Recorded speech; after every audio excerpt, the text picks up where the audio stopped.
Сәлеметсіздер ме, балалар? Бүгінгі ұйымдастырылған оқу қызметіне қош келдіңіздер. Арал ауданы Ұзақбай Қараманов атындағы номер 262 мектеп-гимназия мектеп даярлық сыныбы Жексенбекова Айгүл.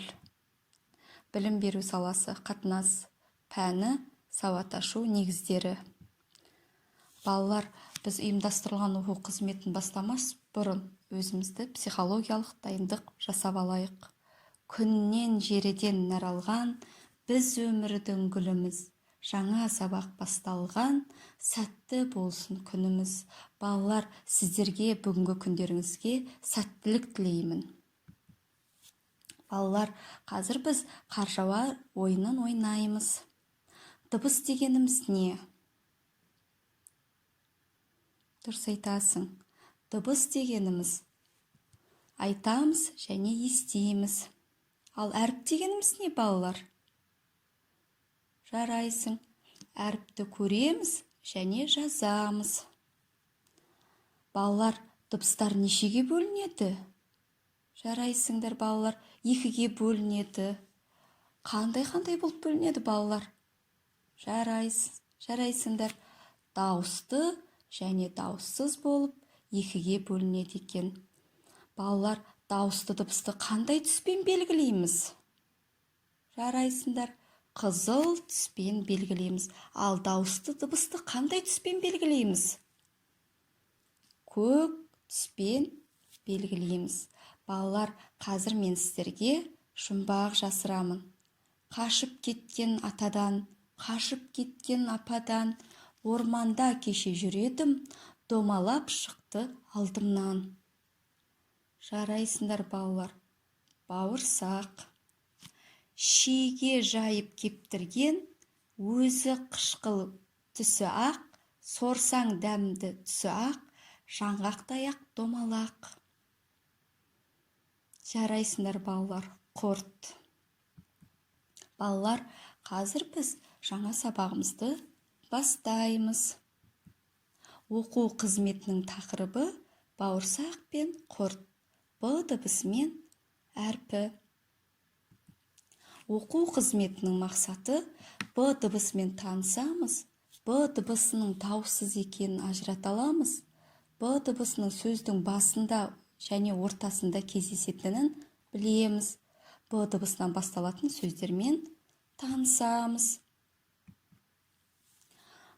Қазір балалар бізге қонаққа наубайшы келеді. Наубайшы, сіз оннан неше түрлі тәтті тоқаш пен дәмді бауырсақтар пісіресіз. Сол ұнның қайдан келетінін білесіз бе? Наубайшы, жоқ, мен де осы ұнның қайдан келетінін білмеппін. Мүмкін балалар білер, солардан сұрап көрейікші. Сұрасақ сұрайық. Балалар, ұнның неден жасалатын білесіңдер ме?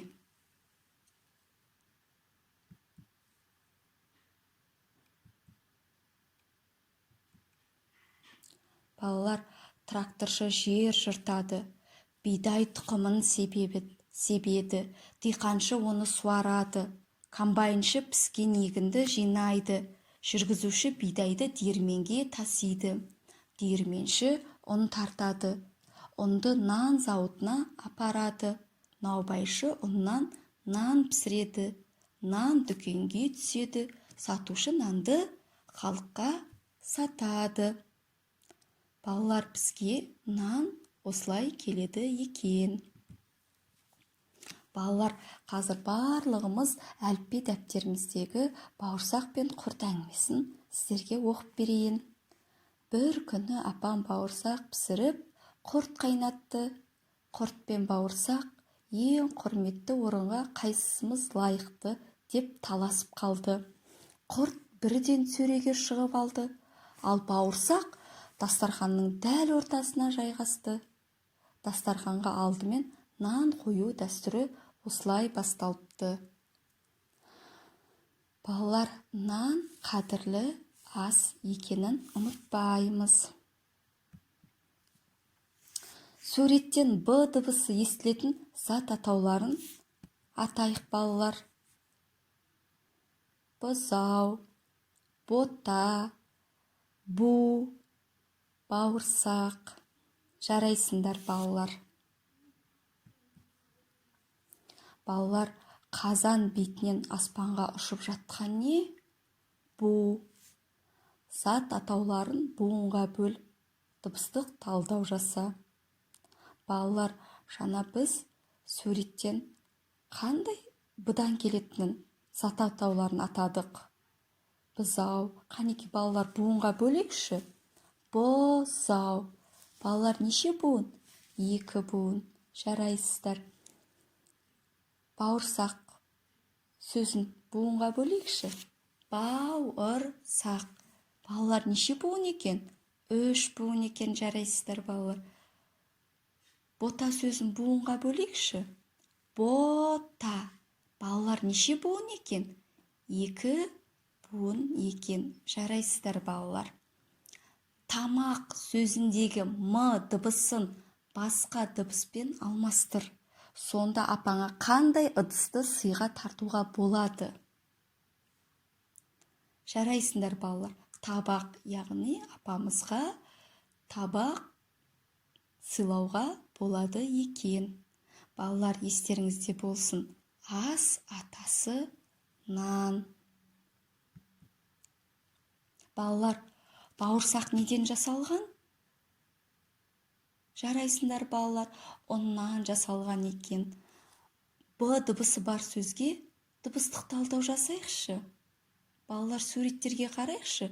Б дыбысы бар сөз бар ма?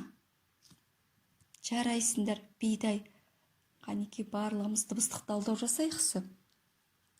Жарайсыңдар, балалар. Балалар, барлығымыз бірге сергіту сәтін жасап алайық. Нан қоқымын шашпаңдар, жерде жатса баспаңдар, теріп алып қастерлеп, торғайларға тастаңдар. Жарайсыңдар, балалар. Балалар, қазір біз Б әрпімен таныс боламыз. Балалар, суреттерге қарайықшы. Суретте қолтырауын тұр.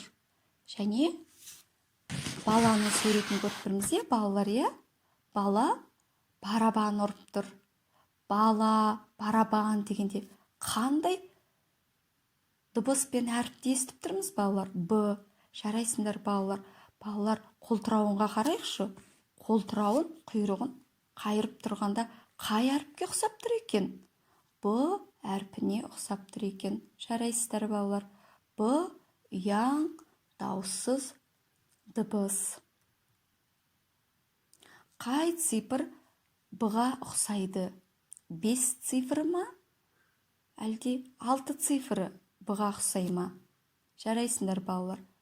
6 цифры Б әрпіне ұқсайды екен. Балалар, 6-шы тапсырмаға қарайықшы әліппе дәптеріміздегі. 6 таяқшадан Б әрпін бейнелеп жаса дейді. Таяқшалар мен ермексаз түрлі түсті қағаздардан суреттерді бейнелеп жасайықшы. Қанеки барлығымыз 6 таяқшаны алып, Б әрпін бейнелеп жасайық. Ендеше, балалар, әліппе дәптерімізбен жұмыс жасайық. Бірінші, балалар, Б әрпінің баспа әрпін ауада жазайық. Баспа әрпі неше элементтен тұрады? 2 түзу сызық, 1 доға сызықтан тұрады екен. Жақсы, балалар, енді ары қарай дәптеріміздегі үзік сызықтарды бастыра отырып, Б әрпін жазайық.